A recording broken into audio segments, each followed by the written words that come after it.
আমি নীলাদ্রি। আর আজকে তোমাদের যে গল্পটা শোনাবো সেটা আমার জীবনে ঘটে যাওয়া একটি সত্যি ঘটনা। তো চলো আজকের গল্পটা শুরু করা যাক।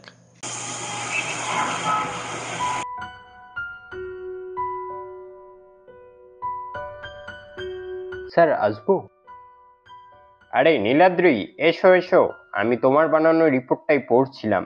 আসলে স্যার, অ্যাকাউন্টের অনেক কিছু জায়গায় প্রথমে আমি বুঝতে পারিনি, কারণ সেখানে ইচ্ছাকৃতভাবে কিছু ডাটা সরানো হয়েছিল। নীলাদ্রি, 1 মিনিট। আমি জানি এই টাকাগুলো কে সরাতে পারে। রোহান আর আকাশকে ডেকে পাঠাচ্ছি। ওরাই ক্যাশের দিকটা দেখে, আর ওরাই কিন্তু বলতে পারবে যে এই টাকাগুলো কে সরিয়েছে। হ্যালো। হ্যাঁ, রোহান আর আকাশকে আমার কেবিনে একটু পাঠিয়ে দাও তো। কিছুক্ষণ পরে আকাশ আর রোহান কেবিনে এলো। রোহান, আকাশ, অ্যাকাউন্টে প্রায় 20 লক্ষ টাকা মিসিং রয়েছে। এই টাকাটার হিসেব কোথায় তোমরা দিতে পারবে? রোহান এবং আকাশ দুজনেই চুপ করে থাকে, কারণ এই টাকা চুরির ঘটনাটা এই প্রথম নয়। রোহান, আমি তোমায় খুব ভালোভাবে চিনি। আমি কিন্তু দাদাকে জানাতে বাধ্য হব এবার। তুমি আবারও কোম্পানির ফান্ড থেকে টাকা চুরি করছো। আমি তোমায় অনেকবার সাবধান করেছি। তুমি কবে চেক হবে? আর আকাশ, তোমার বন্ধু রোহানও কিন্তু পরের বার তোমার চাকরি বাঁচাতে পারবে না। এই তোমাদের শেষ ওয়ার্নিং। আচ্ছা নীলাদ্রি, তুমি যেতে পারো। আমি তোমায় পরে ডেকে নেব। অফিস ছুটির পর নীলাদ্রি বাস স্ট্যান্ডে বাস ধরার জন্য অপেক্ষা করছিল। এই নীলাদ্রি, গাড়িতে উঠে আয়, ড্রপ করে দিচ্ছি। নীলাদ্রির একটা পরিচিত কণ্ঠ নীলাদ্রি কানে আসে। নীলাদ্রি মুখ তুলে দেখে রোহান। আসলে রোহান, আকাশ আর নীলাদ্রি এই তিনজনেই খুব ভালো বন্ধু। নীলাদ্রি কোনো কথা না বাড়িয়ে গাড়িতে গিয়ে ওঠে। কিরে, তুই বাড়ি যাবি না? আর কালকের কথা মনে আছে তো? হ্যাঁ, সে আবার মনে থাকবে না? কাল সকালে রেডি থাকিস কিন্তু। হ্যাঁ হ্যাঁ, চিন্তা নেই, আমি রেডি থাকবো। হ্যাঁ রে রোহান, তোকে একটা কথা জিজ্ঞেস করি। এতগুলো টাকা কোম্পানি ফান্ড থেকে সরাতে গেলি কেন? দেখ নীলাদ্রি, ক্লাবে অনেকগুলো টাকা ধার হয়ে গিয়েছিল, মেটানোর ছিল, তাই জন্য নিয়েছি। আর কাকাকে এই কথাগুলো বলতে পারছিলাম না। তুই তো কাকাকে চিনিসই, বাবাকে বলে দেবে, আর বাবাকে বললে আর রক্ষে নেই। তার মধ্যে তুই অ্যাকাউন্ট মিলিয়ে যে কাকার হাতেই দিবি সেটা বুঝতে পারিনি। ওই বুড়ো তুই বেরিয়ে যাওয়ার পরে আমাকে আর আকাশকে 1.5 ঘন্টা ধরে জ্ঞান দিয়েছে। না ভাই, স্যারকে এরকম বলিস না। উনি অনেক কষ্ট করে কোম্পানিটাকে এগিয়ে নিয়ে যাচ্ছেন। স্যার বাদ দে, কাল ট্রিপের জন্য রেডি থাকিস। তোর বাড়ি এসে গেছে।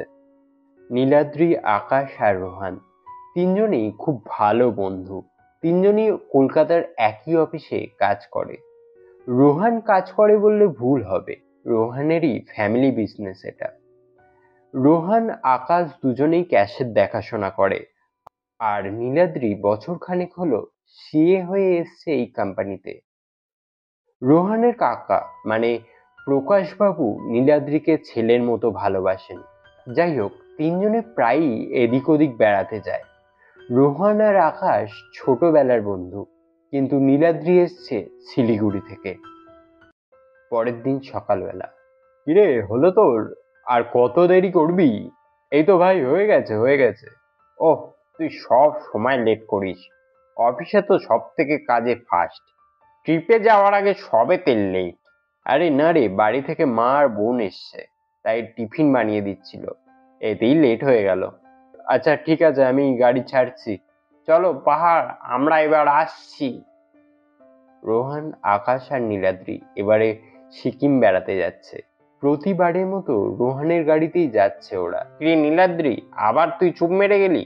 তোকে এই 1 মাস ধরে মুখ লটকে থাকতে দেখে দেখে আমার না বিরক্ত লেগে যাচ্ছে। তোর ব্রেকআপ হয়েছে মানে এই না যে তুই সবসময় মন খারাপ করে বসে থাকবি। কামান ম্যান, এবার তো মুভ অন কর। না ভাই, সেরকম কিছু না। আমি জাস্ট একটা কথাই ভাবছি, রাতারাতি অপর্ণা কলকাতা পর্যন্ত ছেড়ে দিল, এতটা ঘেন্না করে ও আমাকে।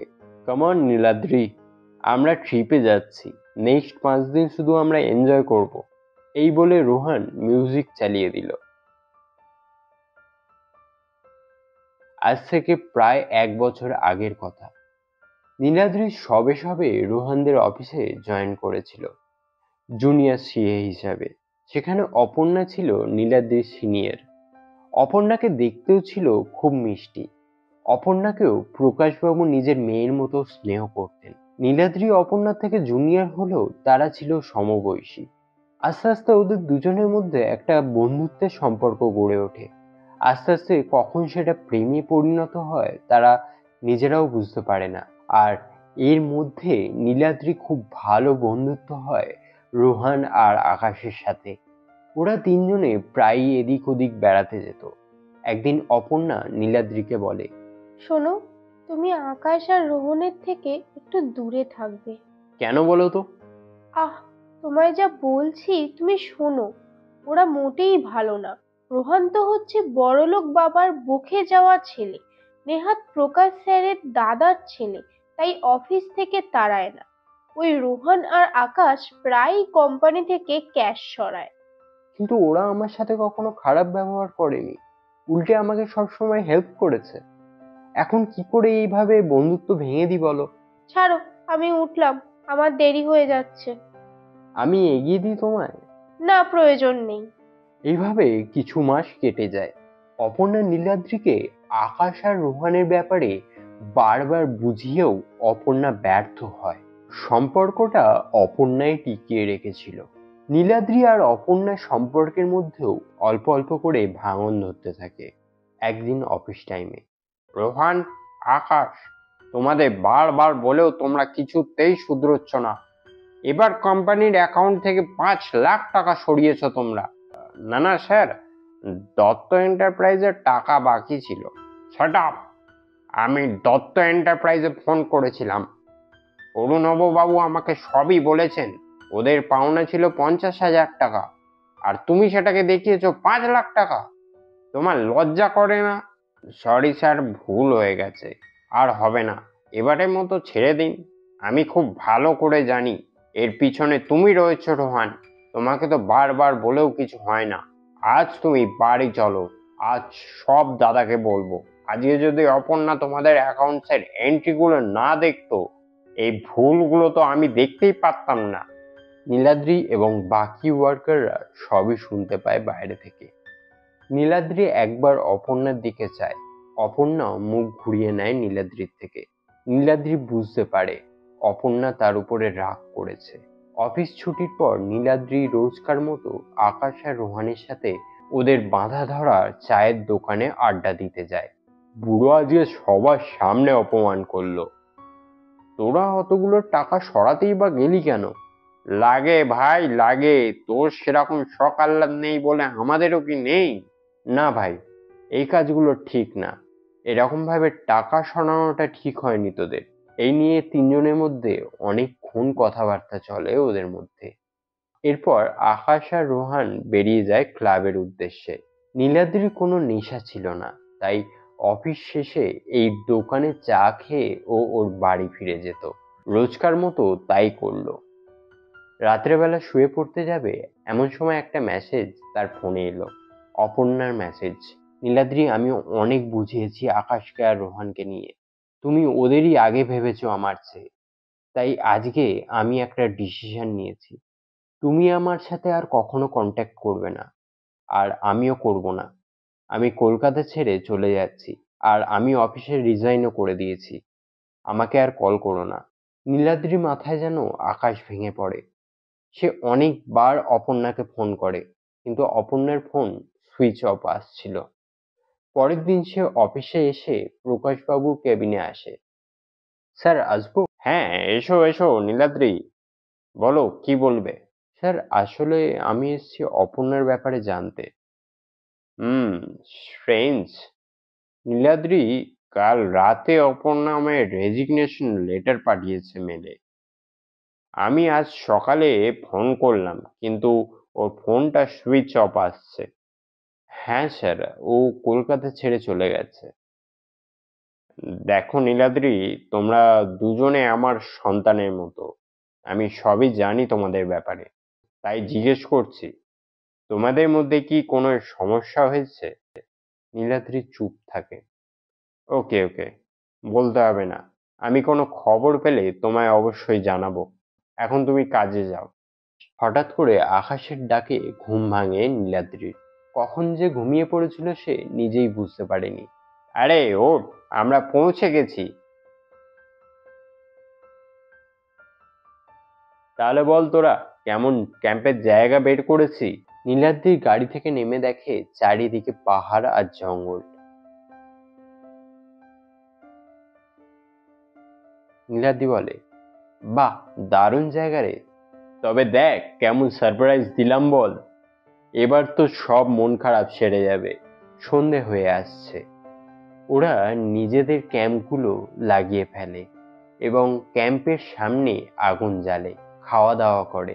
রাত গভীর হলে যে যার ক্যাম্পে ঘুমোতেও চলে যায়। নীলাদ্রি শুয়ে শুয়ে ভাবতে থাকে অপর্ণার কথা। এসব ভাবতে ভাবতে সে কখন ঘুমিয়ে পড়ে বুঝতেও পারে না সে। হঠাৎ নীলাদ্রির ঘুম ভাঙে কারো লাথিতে। কানে ভেসে আসে রোহানের গলা, ওঠ ওঠ শালা। নীলাদ্রি অবাক হয়ে রোহান আর আকাশের দিকে তাকায়।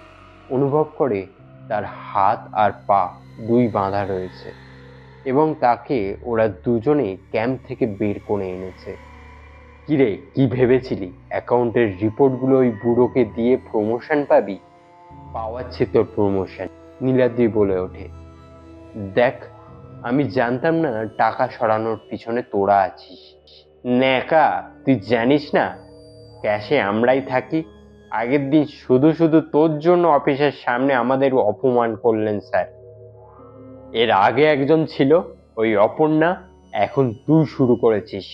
ওকে তো সরিয়েছি, এবার তোর পালা। সরিয়েছিস মানে? অপর্ণার সাথে তোরা কি করেছিস? সেরকম কিছু না, ওর সাথে একটু দুষ্টুমি করেছি, তারপর ওকে মেরে এই জঙ্গলেই ফেলে দিয়েছি। এতদিনে তো ওই জঙ্গলের জীবজন্তু ওকে ছিঁড়ে খেয়েছে। নীলাদ্রির চোখ দিয়ে জল নেমে আসে। ছি, তোরা মানুষ? তোদের আমি বন্ধু ভেবেছিলাম। ছি, আমাকে অপর্ণা বারবার সাবধান করেছিল, আমি শুনিনি। আর এখন শেষ মুহূর্তে ভেবে কি হবে? নে, তৈরি হ। এই বলে রোহান একটা বড় ছুরি নিয়ে নীলাদ্রির দিকে এগিয়ে আসে। এমন সময় রোহান আর আকাশ হঠাৎ করে মাটি থেকে হাওয়ায় উঠতে শুরু করে। এ কি এ এ কি এ কি এ কি হচ্ছে? কি হচ্ছে? হ্যাঁ, এ কি হচ্ছে? আমরা হাওয়ায় উঠছি কেন? এ রোহান, রোহান, বাঁচা বাঁচা ভাই, বাঁচা। আরে ধুত্তরি, আমিও তো বুঝতে পারছি না কি হচ্ছে। নীলাদ্রি ওদের ওইভাবে হাওয়াতে ভাসতে দেখে অবাক হয়ে যায়। এমন সময় এক বীভৎস দেখতে নারী মূর্তির অবয়ব ভেসে ওঠে। কি বীভৎস তার চেহারা! একদিকের মুখের মাংস যেন কেউ খুবলে তুলে নিয়েছে, আর একদিকে কোনোভাবে লেগে রয়েছে মাংস। কিন্তু নীলাদ্রি তাকে ঠিকই চিনতে পারে। নীলাদ্রি বলে ওঠে, অপর্ণা তুমি? হ্যাঁ আমি। শয়তানগুলো আমায় মেরেছে। আর হ্যাঁ, আমি তোমাকে সেদিন মেসেজ করিনি, এই শয়তানগুলোই করেছিল। আর আমার ল্যাপটপ থেকে রেজিগনেশন লেটারটা এই শয়তানগুলোই করেছিল। আমাকে ছেড়ে দাও অপর্ণা, আমার ভুল হয়ে গেছে, আমি স্বীকার করছি। হ্যাঁ অপর্ণা, আমাদের ছেড়ে দাও, ছেড়ে দাও। আর কখনো এরকম ভুল করব না। কি, তোদের ছেড়ে দেবো? তোদের মতন কিট যদি সমাজে থাকে তাহলে সমাজেরই ক্ষতি হবে। আচ্ছা, তোরা বাঁচতে চাস তাই না? এই বলে অপর্ণার পেট রোহান আর আকাশকে গভীর খাদের দিকে ছুঁড়ে ফেলে দেয়। নীলাদ্রি, আজকে তোমায় কিছু কথা আমি বলতে চাই। আমি তোমাকে অনেক বোঝানোর চেষ্টা করেছি, কিন্তু বারবারই ব্যর্থ হয়েছি। তুমি বন্ধুত্বে এতটাই অন্ধ হয়ে উঠেছিলে যে তুমি আমার একটা কথাও শুনতে চাওনি। আর হ্যাঁ, সেদিন কি হয়েছিল তুমি জানতে চাও তো? তোমরা অফিস শেষে চা খাচ্ছিলে, আর তোমাদের চা খাওয়ার পর ওরা আমায় রাস্তা থেকে একটা গাড়িতে তুলে নিয়ে গিয়ে জঙ্গলে নিয়ে যায়। আর তারপর আমার সাথে যা করেছিল আশা করছি তুমি বুঝতেই পারছো। আর তারপর আমাকে এখানে ফেলে দিয়ে যায়। আর তখনও কিন্তু আমি বেঁচে ছিলাম, কিন্তু শেষ পর্যন্ত লড়াইটা করে উঠতে পারিনি, কারণ আমার প্রাণ হারিয়েছিল জঙ্গলের এই নৃশংস জন্তুদের হাতে। আর আজকে তোমাকে ওরা মারতে চেয়েছিল, আর তোমার আগে যতজনই ওদের পথে এসেছে ওরা এরকম প্রত্যেকটা এমপ্লয়িকেই মেরেছে। আর আজকে তোমার পালা ছিল। নীলাদ্রি, তুমি এবার বাড়ি ফিরে যাও। আর হ্যাঁ, পারলে আমায় ভুলে যেও। আর মনে রাখবে, আমি তোমার সাথেই আছি। তুমি যদি কখনো কোনো বিপদে পড়ো, তখনই তুমি আমাকে তোমার পাশে পাবে। ভোরের আলো ফুটছে, আর সাথে সাথে অপর্ণার অবয়বটাও মিলিয়ে যায়। আবার একটা নতুন দিনের শুরু হয়।